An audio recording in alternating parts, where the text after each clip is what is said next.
अस्सलाम वालेकुम दोस्तों। अपनी गुज़िश्ता वीडियो में हम जज़ीरतुल अरब के सियासी, मजहबी, इक़्तिसादी और अखलाक़ी हालात के बारे में बता रहे थे। बकिया हालात जानने के लिए हमारी वीडियो को आखिर तक ज़रूर देखें। जज़ीरतुल अरब ज़िनाकारी के तमाम तबक़ात में उरूज पर था। कोई तबका या इंसानों की कोई किस्म इससे मुस्तस्ना ना थी। अलबत्ता कुछ मर्द और कुछ औरतें ऐसी ज़रूर थीं जिन्हें अपनी बड़ाई का एहसास इस बुराई की कीचड़ में लथपथ होने से बाज रखता था। फिर आज़ाद औरतों का हाल लौंडियों के मुकाबिल निस्बतन अच्छा था। असल मुसीबत लौंडियों ही की थी, पर ऐसा लगता था कि अहले जाहिलियत की गालिब अक्सरियत इस बुराई की तरफ मंसूब होने में कोई आर भी महसूस नहीं करती थी। चुनाचा सुन्नन नबी दाऊद वगैरह में मरवी है कि एक दफ़ा एक आदमी ने खड़े होकर कहा कि या रसूल अल्लाह सल्लल्लाहु अलैहि वसल्लम, फला शख्स मेरा बेटा है, मैंने जाहिलियत में इसकी माँ से ज़िना किया था। रसूल अल्लाह सल्लल्लाहु अलैहि वसल्लम ने फरमाया, इस्लाम में ऐसे दावे की कोई गुंजाइश नहीं। जाहिलियत की बात गई, अब तो लड़का उसी का होगा जिसकी बीवी या लौंडी हो, और जिनाकार के लिए पत्थर है। और हज़रत साद बिन अबी वक़ास रज़ियल्लाहु ताला अन्हा और अब्द बिन ज़मा के दरमियान ज़मा की लौंडी के बेटे अब्दुल रहमान बिन ज़मा के बारे में जो झगड़ा पेश आया वो भी मालूम है, मारूफ है। जाहिलियत में बाप बेटे का ताल्लुक भी मुख्तलिफ नौइयत का था। कुछ तो ऐसे थे जो कहते थे हमारी औलाद हमारे कलेजे हैं जो रोए ज़मीन पर चलते फिरते हैं, लेकिन दूसरी तरफ कुछ ऐसे भी थे जो लड़कियों को रुसवाई और खर्च के खौफ से जिंदा दफन कर देते थे और बच्चों को फ़क्र फाका के डर से मार डालते थे। लेकिन ये कहना मुश्किल है कि ये संगदिली बड़े पैमाने पर राइज थी, क्योंकि अरब अपने दुश्मन से अपनी हिफाजत के लिए दूसरों की निस्बत कहीं ज़्यादा औलाद के मोहताज थे और इसका एहसास भी रखते थे। जहाँ तक सगे भाइयों, चचेरे भाइयों और कुनबे कबीले के लोगों के बाहमी ताल्लुकात का मामला है तो ये खासे पुख्ता और मजबूत थे, क्योंकि अरब के लोग कबाइली अज़बियत ही के सहारे जीते थे और इसी के लिए मरते थे। कबीले के अंदर बाहमी ताउन और इज्तिमाइयत की रूह पूरी तरह कारफरमा होती थी, जिसे अज़बियत का जज्बा मज़ीद दो आतिशा रखता था।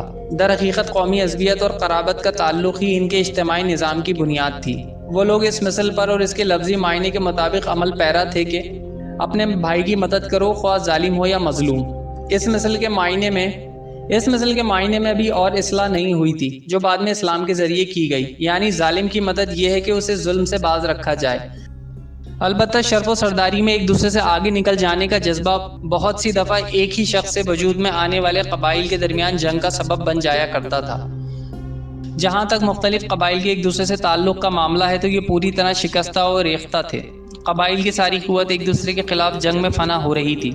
अलबत्ता दीन और खराफात के आमेज़े से तैयार शुदा बाज़ रसूम व आदात की बदौलत बसा औक़ात जंग की हिद्दत और शिद्दत में कमी आ जाती थी और बाज़ हालात में हल्फ और ताबेदारी के उसूल पर मुख्तलिफ कबाइल यकजा हो जाते थे।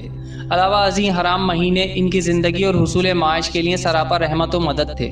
खुलासा ये कि इज्तिमाई हालत ज़ाफ़ व बसीरती की पस्ती में गिरी हुई थी।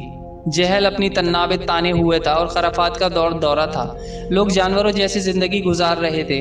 औरत बेची और ख़रीदी जाती थी और बाज़ औक़ात इससे मट्टी और पत्थर जैसा सलूक किया जाता था। कौम के बाहमी ताल्लुकात कमज़ोर बल्कि टूटे हुए थे और हुकूमतों के सारे अज़ाइम अपनी रियाया से ख़जाने भरने या मुखालफिन की फ़ौजकशी करने पर महदूद थे। इक़्तिसादी हालात इज्तिमाई हालात के ताबे थे। इसका अंदाज़ा अरब के ज़राए माश पर नज़र डालने से हो सकता है कि तिजारत ही उनके नज़दीक ज़रूरियात ज़िंदगी हासिल करने का सबसे अहम ज़रिया थी, और मालूम है कि तिजारती आमदोरफ्त अमन व सलामती की फ़िज़ा के बगैर आसान नहीं थी। और जज़ीरतुल अरब का हाल ये था कि सिवाय हुर्मत वाले महीनों के अमन व सलामती का कहीं वजूद ना था। यही वजह है कि सिर्फ हराम महीनों में ही अरब के मशहूर बाजार लगते थे। जहाँ तक सनतों का मामला है तो अरब इस मैदान में सारी दुनिया से पीछे थे। कपड़े की बुनाई और चमड़े की दबागत वगैरह की शक्ल जो चंद सनतें पाई जाती थीं वो ज़्यादातर यमन, हैरा और शाम के मुत्तसिल इलाकों में थीं। अलबत्ता अंदरून अरब खेती बाड़ी और गल्ला बानी का किसी कदर रिवाज था। सारी अरब औरतें सूत काटती थीं, लेकिन मुश्किल ये थी कि सारा मालो मता हमेशा लड़ाइयों की जद में रहता था। फ़क्र और भूख की वबा आम थी और लोग ज़रूरी कपड़े और लिबास से भी बड़ी हद तक महरूम रहते थे। ये तो अपनी जगह मुस्लिम है कि अहले जाहिलियत में खसीस दर्ज झेल आदतें और विजदान और शऊर और अक्ल सलीम के खिलाफ बातें पाई जाती थीं, लेकिन इनमें ऐसे पसंदीदा अखलाक फाजिला भी थे जिन्हें देखकर इंसान दंग रह जाता था। मसलन कर्मो सखावत, ये अहले जाहिलियत का ऐसा वस्फ था जिसमें एक दूसरे से आगे निकल जाने की कोशिश करते थे और इस पर इस तरह फ़ख्र करते थे कि अरब के आधे अशार इसी की नज़र हो गए थे। इस वस्फ की बुनियाद पर किसी ने खुद अपनी तारीफ की है तो किसी ने किसी और की। حالت یہ تھی کہ سخت جاڑے اور بھوک کے زمانے میں کسی کے گھر کوئی مہمان آ جاتا اور اس کے پاس اپنی ایک اونٹنی کے سوا کچھ نہ ہوتا جو اس کے اور اس کے کنبے کی زندگی کا واحد ذریعہ ہوتی تھی۔ ایسے سنگین حالات کے باوجود اس پر سخاوت کا جوش غالب آ جاتا اور وہ اٹھ کر اپنے مہمان کے لیے اپنی اونٹنی ذبح کر دیتا۔ ان کے کرم ہی کا نتیجہ تھا کہ بڑی بڑی دید اور مالی ذمہ داریاں اٹھا لیتے اور اس طرح انسانوں کو بربادی اور خونریزی سے بچا کر ایک دوسرے رئیسوں اور سرداروں کے مقابل فخر کرتے تھے۔ اس کرم کا نتیجہ یہ تھا کہ وہ شراب نوشی پر فخر کرتے تھے، اس لیے نہیں کہ وہ بذات خود کوئی فخر کی چیز تھی، بلکہ اس لیے کہ وہ کرم و سخاوت کو آسان کر دیتی تھی، کیونکہ نشے کی حالت میں مال لٹانا انسانی طبیعت پر گرا نہیں گزرتا۔ اس لیے یہ لوگ انگور کے درخت کو کرم اور انگور کی شراب کو بنت الکرم کہتے تھے۔ جاہلی اشعار پر نظر ڈالیے تو یہ مدح و فخر کا ایک اہم باب نظر آئے گا۔ انطرا بن شداد اپنے معلقہ میں کہتا ہے، میں نے دوپہر کی تیزی رکنے کے بعد ایک زرد رنگ کی دھار داری جام بلوری سے جو بائیں جانب رکھی تھی تابناک اور منہ بند خم کے ساتھ تھا نشان لگی ہوئی صاف و شفاف شراب پی، اور جب میں پی لیتا ہوں تو اپنا مال لٹا ڈالتا ہوں، لیکن میری آبرو بھرپور رہتی ہے، اس پر کوئی چوٹ نہیں آتی، اور جب میں ہوش میں آتا ہوں تب بھی سخاوت میں کوتاہی نہیں کرتا، اور میرا اخلاق و کرم جیسا کچھ ہے تمہیں معلوم ہے۔ ان کے کرم ہی کا نتیجہ تھا کہ وہ جوا کھیلتے تھے۔ ان کا خیال تھا کہ یہ بھی سخاوت کی ایک راہ ہے، کیونکہ انہیں جو نفع حاصل ہوتا تھا یا نفع حاصل کرنے والے کے حصے میں جو کچھ فاضل بچ رہتا اسے مسکینوں کو دے دیتے تھے۔ اس لیے قرآن پاک نے شراب اور جوئے کے نفع کا انکار نہیں کیا، بلکہ یہ فرمایا ان دونوں کا گناہ ان کے نفع سے بڑھ کر ہے۔ وفائے عہد، یہ بھی دورہ جاہلیت کے اخلاق فاضلہ میں سے ایک ہے۔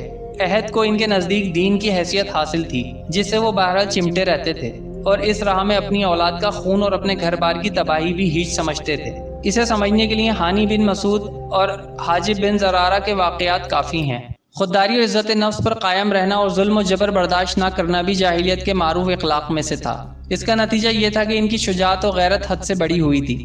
وہ فوراً بھڑک اٹھتے تھے اور ذرا ذرا سی بات پر جس سے ذلت و اہانت کی بو آتی شمشیر و سنان اٹھا لیتے اور نہایت ہی خونریز جنگ چھیڑ دیتے۔ انہیں اس راہ میں اپنی جان کی قطعاً پرواہ نہ رہتی۔ عزائم کی تکمیل، اہل جاہلیت کی ایک خصوصیت یہ بھی تھی کہ جب کسی کام کو مجدد و افتخار کا ذریعہ سمجھ کر انجام دینے پر تل جاتے تو پھر کوئی رکاوٹ انہیں روک نہیں سکتی تھی۔ وہ اپنی جان پر کھیل کر بھی اس کام کو انجام دے ڈالتے تھے۔ حلم و بردباری اور سنجیدگی، یہ بھی اہل جاہلیت کے نزدیک قابل ستائش خوبی تھی، مگر یہ ان کی حد سے بڑی ہوئی شجاعت اور جنگ کے لیے ہمہ وقت آمادگی کی عادت کے سبب نادر الوجود تھی۔ بدوی سادگی، یعنی تمدن کی علائشوں اور داؤ پیچ سے ناوافق اور دوری، اس کا نتیجہ یہ تھا کہ ان میں سچائی اور امانت پائی جاتی تھی۔ وہ فریب کاری اور بدعہدی سے دور اور متنفر تھے۔ ہم سمجھتے ہیں کہ جزیرۃ العرب کو ساری دنیا سے جو جغرافیائی نسبت حاصل تھی، اس کے علاوہ یہی وہ قیمتی اخلاق تھے جن کی وجہ سے اہل عرب کو بنی نوع انسان کی قیادت اور رسالت عامہ کا بوجھ اٹھانے کے لیے منتخب کیا گیا، کیونکہ یہ اخلاق اگرچہ بعض اوقات شر و فساد کا سبب بن جاتے تھے اور ان کی وجہ سے البناک حادثات پیش آتے تھے، لیکن فی النفسہ بڑے قیمتی اخلاق تھے جو تھوڑی سی اصلاح کے بعد انسانی معاشرے کے لیے نہایت ہی مفید ثابت ہو سکتے تھے، اور یہی کام اسلام نے انجام دیا۔ غالباً ان اخلاق میں بھی ایفائے عہد کے بعد عزت نفس اور پختگی عزم سب سے گراں قیمت اور نفع بخش جوہر تھے، کیونکہ اس قوت قاہرہ اور عزم مصمم کے بغیر شر و فساد کا خاتمہ اور نظام عدل کا قیام ممکن نہیں۔ اہل جاہلیت کے کچھ اور بھی اخلاق فاضلہ تھے، لیکن یہاں سب کا احاطہ کرنا مقصود نہیں۔ تو دوستو، یہ تھے جزیرۃ العرب کے سیاسی، مذہبی، اقتصادی اور اخلاقی حالات۔ انشاءاللہ اگلی ویڈیو میں ہم آپ کو خاندان نبوت کے بارے میں تفصیل سے آگاہ کریں گے۔ جب تک کے لیے اجازت دیجیے، اللہ حافظ۔ مزید معلوماتی ویڈیوز دیکھنے کے لیے ہمارے چینل کو لائک کریں، سبسکرائب کریں اور ساتھ ہی دیے گئے بیل آئیکن کو پریس کریں تاکہ آپ کو ہماری تمام ویڈیوز کے نوٹیفیکیشن بر وقت ملتے رہیں۔